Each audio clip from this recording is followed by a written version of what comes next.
Canada's major infrastructure projects have always shaped the nation's growth, from the transcontinental railway to today's clean energy and digital networks.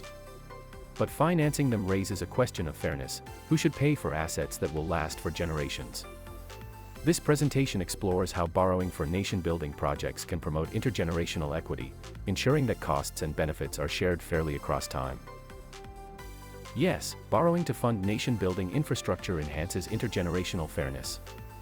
It matches costs with benefits, ensuring future Canadians help pay for the assets they will use. When managed responsibly, public debt becomes a bridge across generations, turning today's investments into tomorrow's opportunities and strengthening the social contract that binds Canadians together. Intergenerational fairness means each generation contributes in proportion to the benefits it receives. When Canada builds enduring public assets like green energy grids, highways, or broadband networks, these investments serve multiple generations. Financing them through long-term borrowing allows both current and future Canadians to share the cost, aligning payment with use. Paying everything up front from current revenues would unfairly burden today's taxpayers while letting future citizens benefit for free. Not all debt is equal. Productive debt funds investments that build national capacity, creating assets that enhance productivity, lower long-term costs, and strengthen the economy. Examples include renewable power infrastructure and transportation modernization. In contrast, consumptive debt covers short-term programs or subsidies that vanish once spent.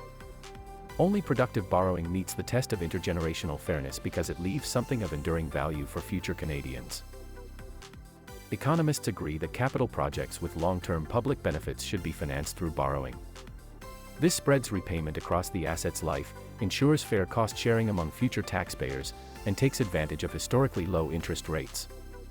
When the rate of return on infrastructure investment exceeds the cost of borrowing, debt becomes not a burden, but a strategic tool that multiplies national wealth and resilience over decades. Borrowing is intergenerationally fair only when three conditions are met. The project must yield long-term benefits, the asset must outlast the debt, and the debt must remain fiscally sustainable. Canada's best nation-building projects, from the Canadian Pacific Railway to modern clean energy corridors, meet all three tests. They create prosperity that lasts longer than the bonds that finance them. Canada's future prosperity depends on investing boldly but responsibly in the foundations of growth. Borrowing for lasting infrastructure is not a sign of fiscal weakness, it is a commitment to fairness and continuity. Each generation inherits the choices of the last. When those choices build roads, research capacity, and clean energy systems, they enrich every generation that follows.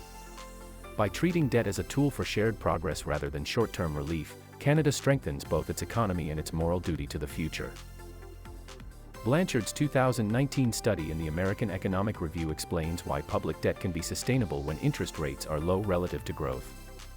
The Parliamentary Budget Office's 2024 Fiscal Sustainability Report evaluates how Canada's debt strategy aligns with long-term fiscal balance.